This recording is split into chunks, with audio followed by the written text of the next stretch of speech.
الله الرحمن الرحيم.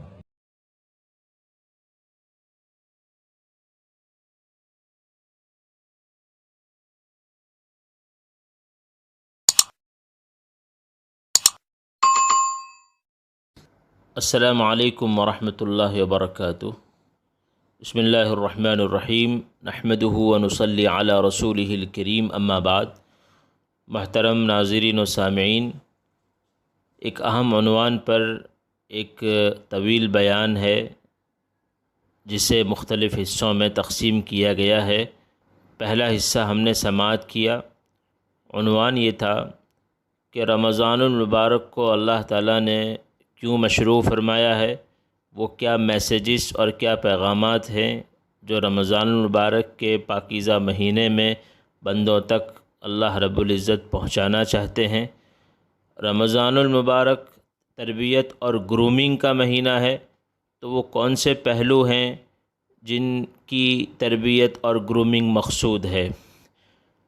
تو سب سے پہلی بات ہم نے سماعت کی کہ رمضان المبارک مجاہدہ برداشت کرنے، مشقت اٹھانے اور اپنے کمفرٹ زون سے باہر نکل کر دنیا اور دین دونوں میدانوں میں کام کرنے کی تلقین کرتا ہے۔ آئیے دوسری بات سماعت کرتے ہیں۔ دوسری اہم بات، رمضان ہم سے کیا چاہتا ہے؟ رمضان میں کیا تربیت ہماری اور کی جاتی ہے؟ رمضان المبارک قرآن کریم سے وابستگی کا سبق دیتا ہے، قرآن کریم سے بندوں کو جوڑنے کا سبق دیتا ہے۔ رمضان المبارک کو شہر القرآن کہا جاتا ہے، قرآن کا مہینہ، اس لیے کہ قرآن کریم اسی میں نازل ہوا تھا۔ شہر رمضان الذی انزل فیہ القرآن ھدی للناس وبینات من الھدی والفرقان۔ رمضان المبارک کے مہینے میں قرآن کریم اللہ تعالیٰ نے نازل فرمایا تھا۔ عرش سے، لوح محفوظ سے آسمان دنیا پر پورا قرآن رمضان المبارک کے مہینے میں نازل کر دیا گیا، اور پھر وہاں سے تھوڑا تھوڑا اللہ کے رسول صلی اللہ علیہ وسلم پر بوقت ضرورت، حسب ضرورت نازل ہوتا رہا۔ 23 سال کی مدت میں پورا قرآن اللہ کے رسول صلی اللہ علیہ وسلم پر تھوڑا تھوڑا کر کے نازل ہوتا رہا، لیکن لوح محفوظ سے آسمان دنیا پر اسی مبارک مہینے میں قرآن کریم کو نازل کیا گیا تھا۔ لہذا اسی مناسبت سے تراویح کو مشروع کیا گیا کہ یہ نزول قرآن کی یادگار ہے۔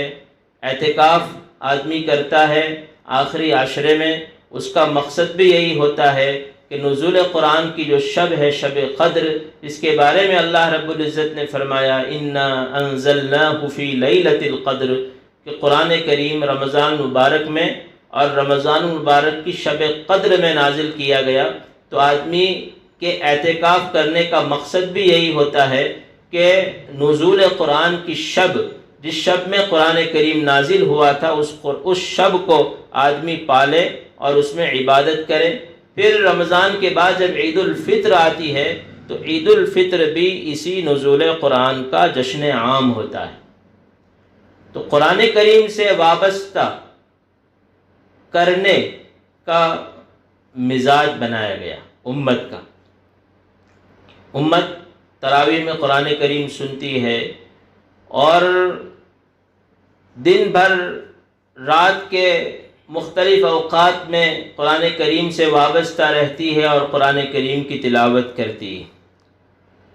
اور اتنا ہی نہیں، امت کو یہ پیغام بھی دیا جا رہا ہے کہ قرآن صرف پڑھنے کے لیے نہیں ہے، قرآن ایک مکمل آئین حیات ہے، قرآن ایک مکمل دستور حیات ہے، ایک اسلامک کانسٹیٹیوشن ہے جو اللہ رب العزت نے انسانوں کی ہدایت کے لیے، رہنمائی کے لیے، گائیڈنس کے لیے نازل فرمایا ہے۔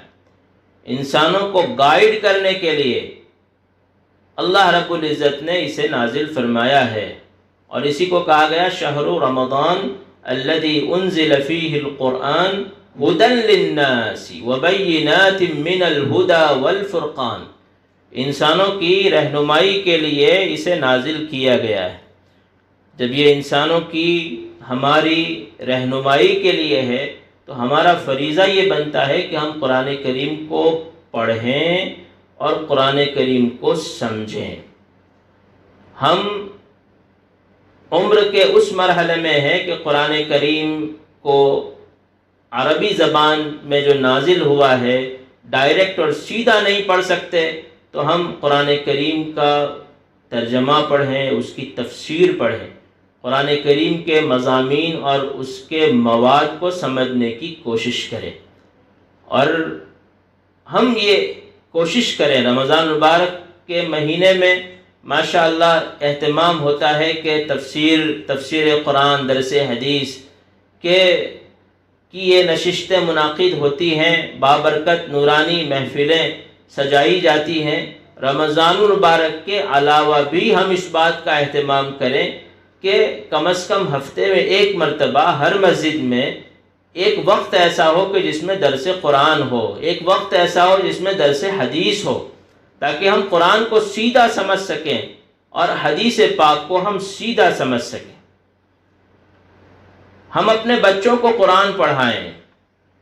آج بڑی کوتاہی ہے ہماری، آج ہم ایجوکیشن کر رہے ہیں، اس کی مالا جپتے ہیں، تسبیح پڑھتے ہیں ایجوکیشن کے نام کی، لیکن ہم نے بہت سارے ایجوکیشن حاصل کرنے کی فہرست بنا لی ہے، قرآن کریم کو ہم نے بالائے طاق رکھ دیا ہے۔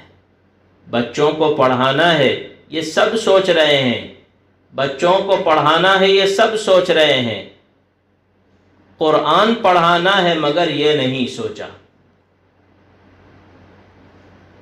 ہمیں ضرورت ہے اس بات کی کہ ہم اپنے بچوں کو قرآن کا تحفہ دیں، ہم اپنے بچوں کو قرآن کریم سے وابستہ کریں، ہم اپنے بچوں کی زندگی میں قرآن کریم کی برکات ڈالیں۔ اس کا مطلب یہ نہیں ہے کہ باقی جتنے فیلڈ ہیں، باقی جتنے میدان ہیں، ہم ان سے یکسر کنارہ کش ہونے کی آپ کو تلقین کر رہے ہیں، ہرگز نہیں، حاشا وکلا، بالکل نہیں۔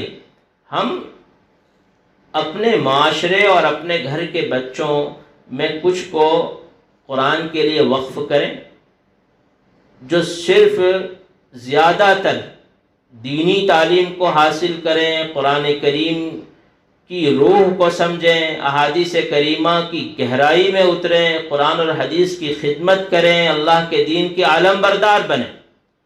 اور کچھ بچے ہمارے ایسے ہوں جو دنیاوی فیلڈ میں رہیں، دنیاوی میدان میں رہیں، جو اچھے ڈاکٹر بنیں، اچھے انجینئر بنیں، اچھے ایڈوکیٹ بنیں اور مختلف ڈگریاں حاصل کریں۔ ہمیں ان کی بھی ضرورت ہے اور بہت بہت زیادہ ضرورت ہے، مگر یہ ہمارے بچے جو دنیاوی فیلڈ میں جائیں یہ بھی قرآن کریم کی نعمت سے محروم نہ رہیں۔ ہم انہیں بھی قرآن کریم کا تحفہ دیں۔ ترکیسر میں بسنے والے لوگوں کے لیے بہت قیمتی موقع ہے کہ اللہ نے یہاں علم کی سلسبیل ان کے گاؤں میں، علم کا سرچشمہ، علم کا جھرنا ان کے گاؤں میں بہایا ہے۔ یہاں کا رہنے والا بچہ قرآن کریم کی نعمت سے بہت آسانی کے ساتھ محظوظ ہو سکتا ہے، بہراور ہو سکتا ہے، قرآن کی نعمت کو حاصل کر سکتا ہے۔ والدین کی ذمہ داری ہے کہ وہ اپنے بچوں کا ذہن بنائیں، بچپن سے ذہن بنائیں، قرآن کی عظمت کا بیج ان کے دل میں بوئیں۔ جب بچہ بڑا ہوگا تو یہ بیج بھی بڑھے گا، اس بیج سے پودا اگے گا اور یہ پودا قرآن کی عظمت اور اس کی محبت کا ہوگا۔ اور جب بچہ بڑا ہوگا تو اسے یہ کہنے کی ضرورت نہیں ہوگی کہ بیٹا تمہیں قرآن کی خدمت کرنا ہے، تمہیں قرآن یاد کرنا ہے، تمہیں قرآن سے وابستہ ہونا ہے۔ اب اس بچے کو یہ کہنے کی ضرورت نہیں، بچہ سامنے سے کہے گا کہ ابا مجھے قرآن سے وابستہ کرو، مجھے قرآن کے علوم سیکھنے کے لیے تھوڑا سا وقت دو، میں قرآن سیکھنا چاہتا ہوں، میں آپ کی اور میری آخرت بنانا چاہتا ہوں۔ رمضان ہمیں یہ پیغام دیتا ہے کہ قرآن کریم صرف مسلمانوں تمہارے لیے نہیں ہے، یہ پوری انسانیت کے لیے ہے۔ اس لیے قرآن کریم نے جہاں جہاں تذکرہ یہ کیا، ہدی للناس، ہدی للناس، ساری دنیا، ساری انسانیت کی رہنمائی اور گائیڈنس کے لیے ہے، مسلمانوں کے لیے نہیں۔ یہ ہر ایک شخص کی کتاب ہے۔ دنیا میں جس شخص نے جنم لیا، جس نے آنکھیں کھولی، جس نے وجود لیا، اس شخص کی ہدایت کا سامان قرآن کریم میں موجود ہے۔ ہم نے اسے مسلمانوں تک محدود کیا، یہ ہماری بہت بڑی کوتاہی رہی ہے۔ ہم نے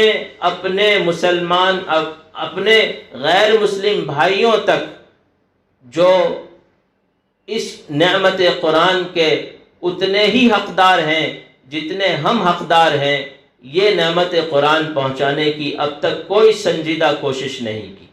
لہذا جو حضرات بھی اس پیغام کو سمجھ رہے ہیں، اللہ سب کو توفیق دے، اللہ مجھے توفیق دے، میری آواز جہاں تک پہنچے اللہ ان تمام کو توفیق دے کہ ہم ایک پورا نظام بنائیں کہ قرآن کریم کو اور اس کی ہدایات کو، اس کے پیغامات کو اور اس کی تشریعات کو، اس کی تشریحات کو ان ہمارے غیر مسلم بھائیوں تک پہنچانے کی کوشش کریں جن تک آج تک ہم نے یہ پیغام نہیں پہنچایا ہے۔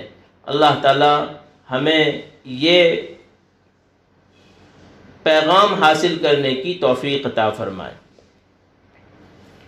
تو دو پیغام آج ہم نے معلوم کیے کہ رمضان ہمیں ایک پیغام یہ دیتا ہے، رمضان المبارک میں جو ہماری تربیت مقصود ہے، ہماری جو گرومنگ مقصود ہے، اور رمضان المبارک کا جو پیغام ہمیں دیا جا رہا ہے، اس میں سے دو اہم باتیں آج ہم نے معلوم کی کہ رمضان ہمیں مجاہدے کی، مشقت اٹھانے کی اور خلاف طبیعت امور برداشت کرنے اور انگیز کرنے کی تربیت دیتا ہے، اور یہ پیغام دیتا ہے کہ ہم اپنے کمفرٹ زون سے باہر نکلیں اور دینی اور دنیاوی سارے امور میں ہم اپنے روٹین کو چینج کر کے بدل کر آگے بڑھنے کی کوشش کریں، اگلے لیول پر پہنچنے کی کوشش کریں۔